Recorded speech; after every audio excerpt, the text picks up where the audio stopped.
Good morning. We're here at Netco Title again for a Tuesday morning coaching session.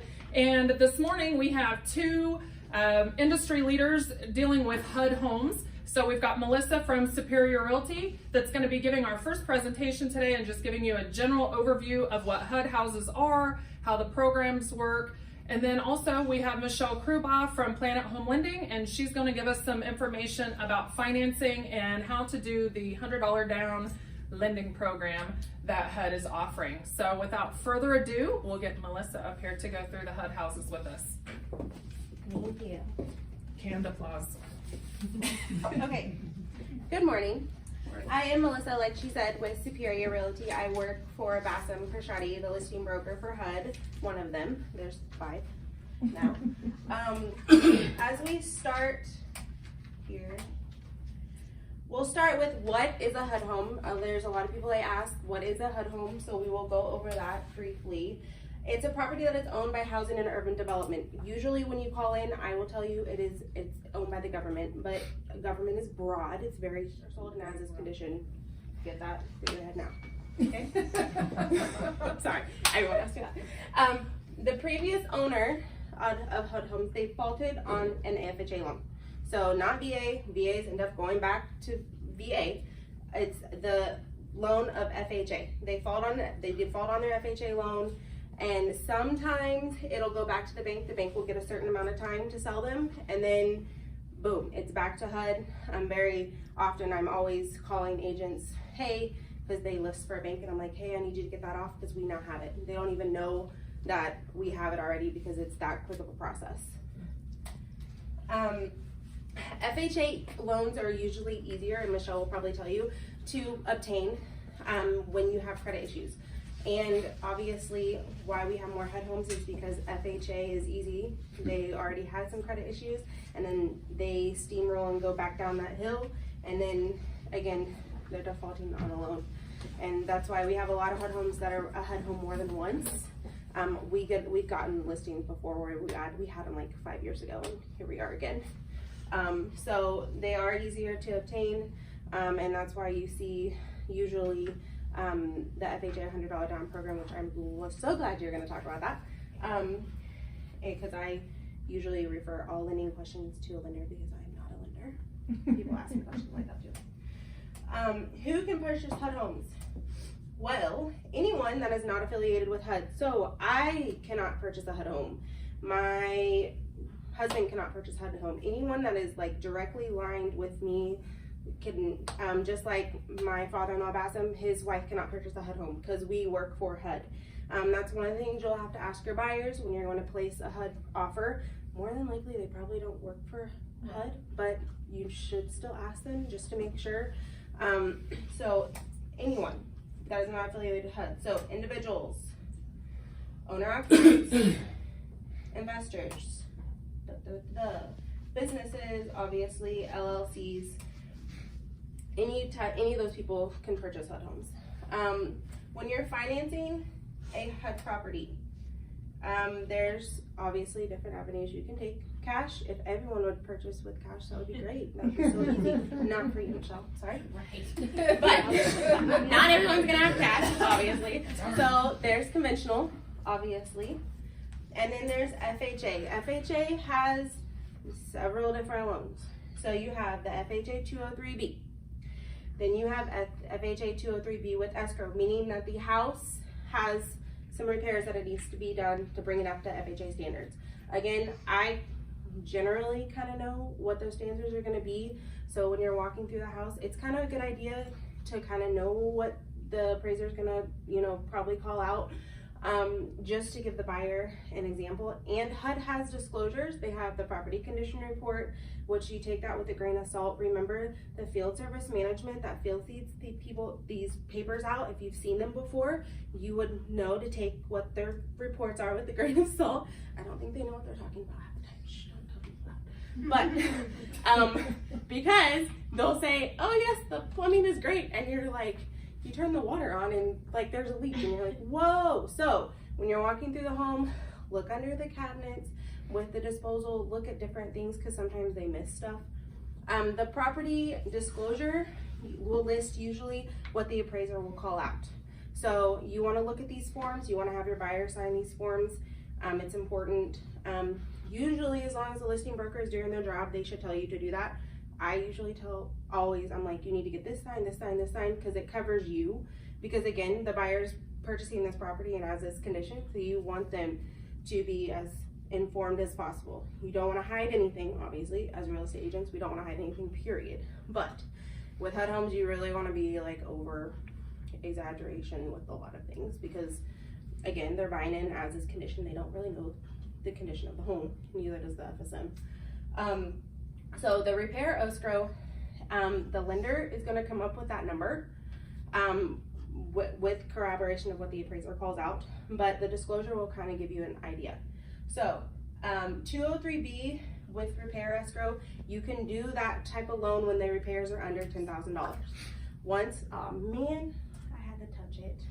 That clicker will work too if you want to use that. I'm afraid to use it because what if I don't know how to use it? Technology challenge. I'm 29 and I'm technology challenged, I know.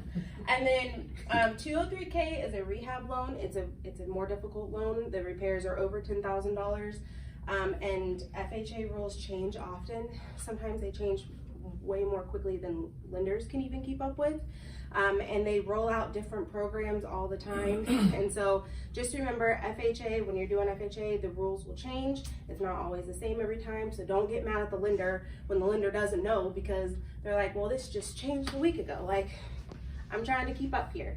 The one program that has stayed pretty consistent for quite a while now. Okay, so moving on from FHA. VA, I have been doing this for 9 years and we've closed a HUD home with a VA loan twice. And this is why, because the house did not need any repairs, so we were able to close. More than likely, you're not going to find a HUD home that does not need a repair. Usually when people are moving out of their houses, they get very angry because they're getting pushed out, obviously. Half the time you find they're like punching holes in the wall and they're taking everything, like weird stuff too. I'm like, why did you even take that? Like, why? They're going to go sell it, obviously. So VA, only if there's no repairs need to be made on the property, and honestly, I would just tell you, it's not a good idea. Then USDA, if it's approved. So if we were to go to the HUD website, there's a spot where it says rehabilitation on there, and it's gonna say yes or no. If it's a revitalized area, meaning yes, it should be able to do USDA. But again, you can't have any repairs needing to be made to the home, and it's even more difficult than VA. USDA is it's very difficult, and it makes me angry. I'm like, why are you making loans so hard? Not you guys, but it's just a process. So, usually HUD Homes will go, you're doing cash conventional or FHA, usually, unless they have a different loan that they roll out or some type of grant, which is awesome. Note, again, no repairs can be made to the property before closing, and they literally mean like you can't even nail a nail to the house. I mean, they're very serious about this. When you're placing a bid, you do not send me a war contract like we normally do. You place it on the HUD Home Store website. It's very simple. You go to the HUD Home Store website. Most of you are probably just licensed in Kansas, unless you're licensed in Missouri or a different state. You click list state. You literally do not be very specific. Just type in part of the address and it'll find it. If you're really specific, it's like touchy and it won't find it. I don't know why. You use your license number. Do not use your broker's license number, because then your broker's gonna have to send you everything every time. You use your license number and your broker's NAID number. Say someone walks in and you have no idea what your NAID number is and you're like, oh my gosh, don't worry. HUD Home Store, you can go find your broker's NAID number as long as you know the tax ID number for your office, which is on your 1099. So you can find that, and this is the HUD website, very easy. You can always call me if you're worried. Even if it's not our property, I have agents do that all the time. They will call me and it's fine. I would rather you be okay and everything works out great than you're sitting there nervous because you don't know what you're doing. Super easy. You just go in and I will help you do it. You can come to my office. I don't mind. I practically live there. As long as you're okay with the baby. Information needed to place a bid. When you're placing a bid, you need your buyer's full name. Also, if you're an agent and you're buying not to live in, but if it's for investment, they are not going to pay you commission. They started this last year, and I know a lot of agents get angry. So if you want commission, there's ways around it. Figure it out. You know, that people do. So yeah, if you're buying it for investment, you don't get commission. You need the social security number, or if they're a business, their tax ID number. You need their current address. You need their phone number. You need an email address. The financing type, whatever type of financing they're doing. You need obviously the bid amount, and closing costs. HUD will pay up to 3%. You need to know that if you're going to have them pay closing costs, that's going to lower your net to HUD. So that could ruin your chances of winning the bid, but that's okay. Again, you're working for the buyer. Who knows? If it's meant to be, it's meant to be. That's what I tell people. They're like, well, how can we get this? And I'm like, if it's meant to be, it is meant to be. God will give you the bid, or he doesn't. No, I do not know what is, and people call me and they're like, Melissa, how many bids are in? I'm like, I have no idea. I'm like, if I knew, then I would tell all my buyers. So then we would get every bid. I said, I have no idea. Half the time they don't believe me, and I'm like, I swear, I have no idea. I really don't, unless they tell me. And then when agents want to tell me, I'm like, la la la la, don't tell me what you're offering. Don't tell me, just do it. I'm like, because then I know, and then I feel guilty. Even though I work in the office, I don't even go show. And the title company. It's a buyer select closing state. The buyer pays the closing costs. We don't split 50-50 like we do in regular. So you pick the title company, whatever title company is going to give your buyer the best deals if you guys are working, whatever. So think of it that way. I could not get that darn little arrow to do what I want it to do. So it's going to stay there until we get there. Once a bid is awarded to you. Now, if it's my property, I am going to send you an email. I will probably call you if I know you've never done it before. And I will walk you through it from start to finish, the whole entire process. I am with you until the end because I want you to be able to close, and I want it to be smooth, and I don't want you to be stressed out. Now, if it's someone else and you're having issues with the listing broker, this happens all the time. Other people call me that are not our listings. Agents call me all the time, and I don't mind. I really don't. I swear. I'm not joking. Just call me and ask me, and I will help you. You might have to forward me some stuff, but I will help you if you're having issues. You shouldn't. Usually, most of them are okay. Most of them. You're going to complete your checklist on HUDHomestore.com. So when you log in, you're going to go to accepted awarded bids, and then it'll show you your property, and you want to click the checklist. It's a very easy process. Thank God we don't have to wait at the mail post office anymore. Yay. Or UPS, or run into FedEx at 7:30 at night to overnight our contract and pay money to overnight a contract, which I hated.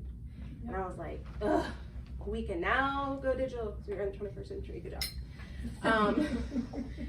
So like I said, log into HUD Home Store. You're going to go to the checklist. You're going to verify the purchaser and the title company. That's most of the things that people miss. They upload their stuff and they're like, but Melissa, it's not saying that I verified the checklist. I'm like, click the 2 boxes. Look at your purchaser, and this is when, if you put the bid in wrong, just fix it. Whether you mistyped the number, whatever, just fix it.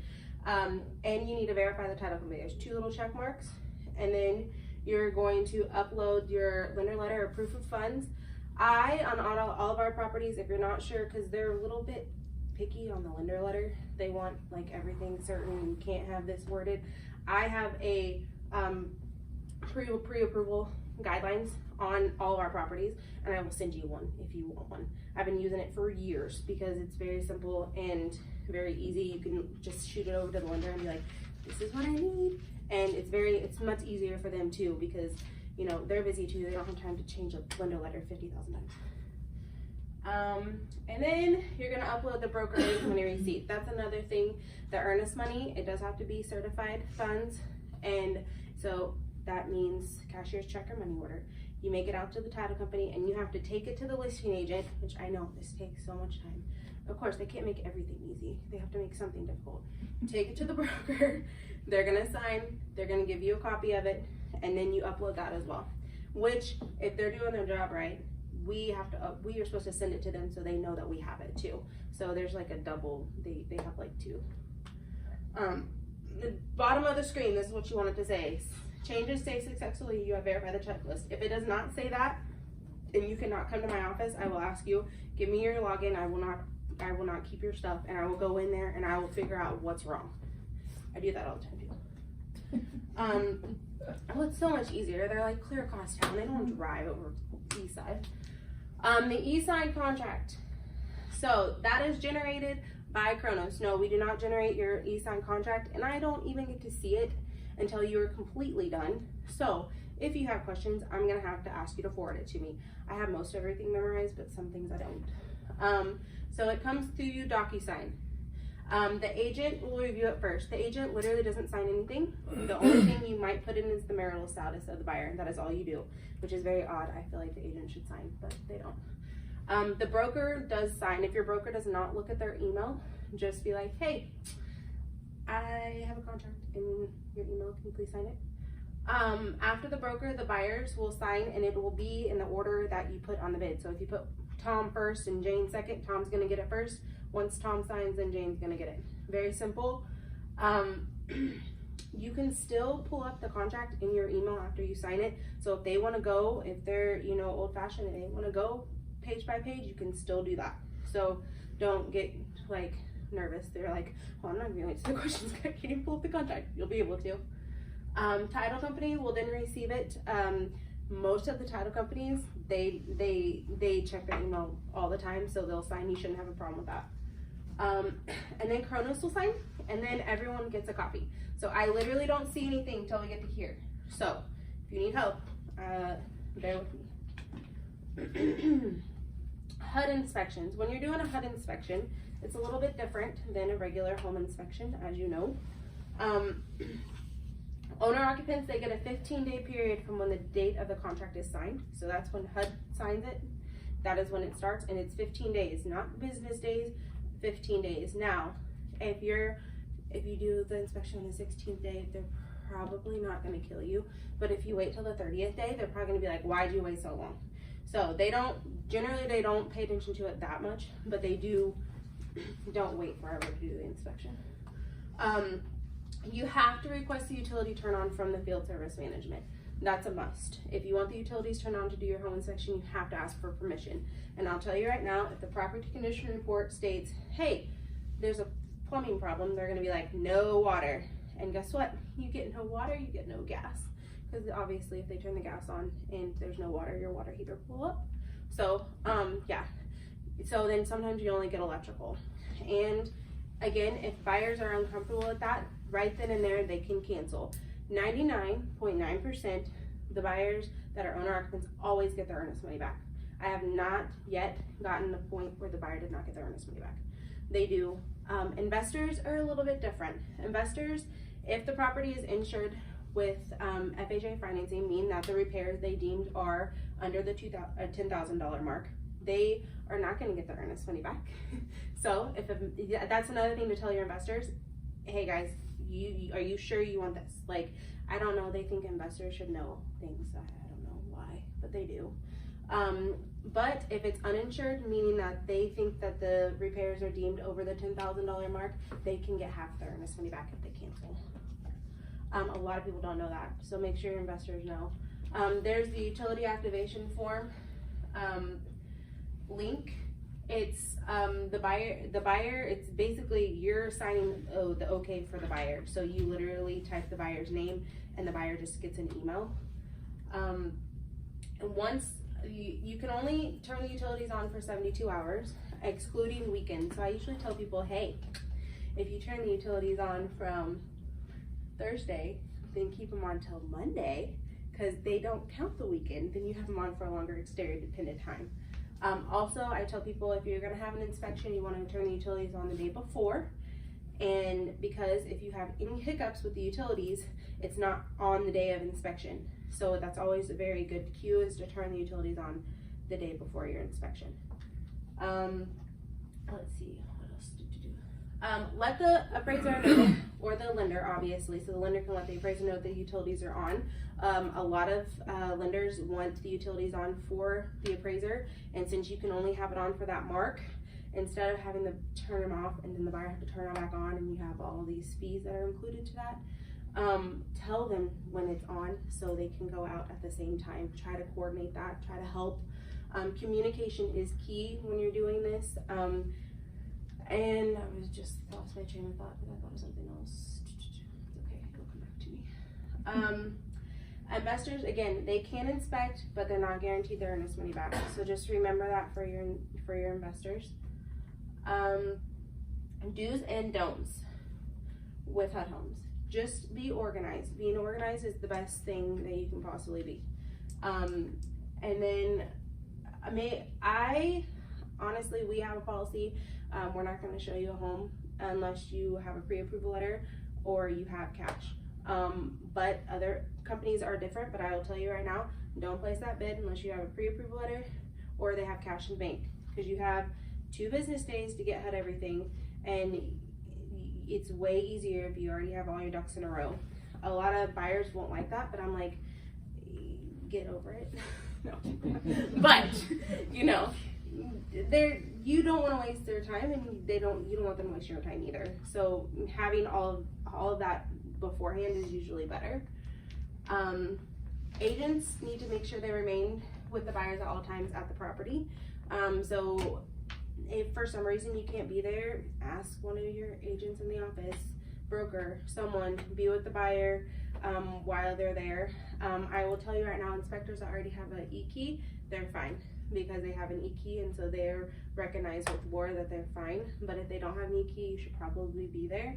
Now, do we know if you're there or not? No, but just be mindful you are on government property.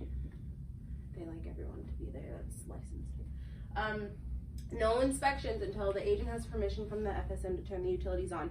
This is very important. You do not want to mess this up, because this could get your broker's NAID license revoked. So just make sure you're doing everything like you should. I'll be honest with you, Cronus is not as strict as when Home Tells back in the day. Whew, I still remember Brenda. She was hardcore. She would send out threatening emails and I'd be scared of her. Again, no repairs or modifications before closing. That means anything. Like, I've been where we gone in, because we do weekly inspections on them, and I go in and like there's new carpet on the floor, and I'm like, what are you doing? I'm like, stop. Well, closing's next week. Yes, and you'll be in very big trouble because the FSM is going to notice and they will report you. I don't want to report you. Don't do that. And don't move any personal items in before closing. This right here, you don't want to do, period, because guess what? The field service management, they will probably take your stuff, like, to be honest with you. And so many people have keys to the property. The listing broker has keys to the property. The field service management has keys to the property. So think of all the people that have keys to the property. You don't want your stuff in there. No, no, no, no, no, no, no. And that comes to my next point. Change the locks after closing. I don't tell them just to be nasty and tell them to change the locks before closing. I'm telling you for your own good, because I'll tell you right now, I've had some that they was investor buyers, they didn't change the locks, and they went in and put all new upgrades in them, and then somehow they had like nice chandeliers and everything, and they all got stolen because they didn't change the property. And I'm like, everyone has keys, okay? I'm like, we've changed keys so many times throughout the years because so many people have keys, and you do not want that to happen. So change the locks after. That is all I have for today. You said questions later? Yeah. Perfect. And Michelle is up. Yay! Okay, pause it. I don't care. You want them to answer? You want her to answer questions now on hers? Why don't we let me do mine, because some of the questions might kind of They're gonna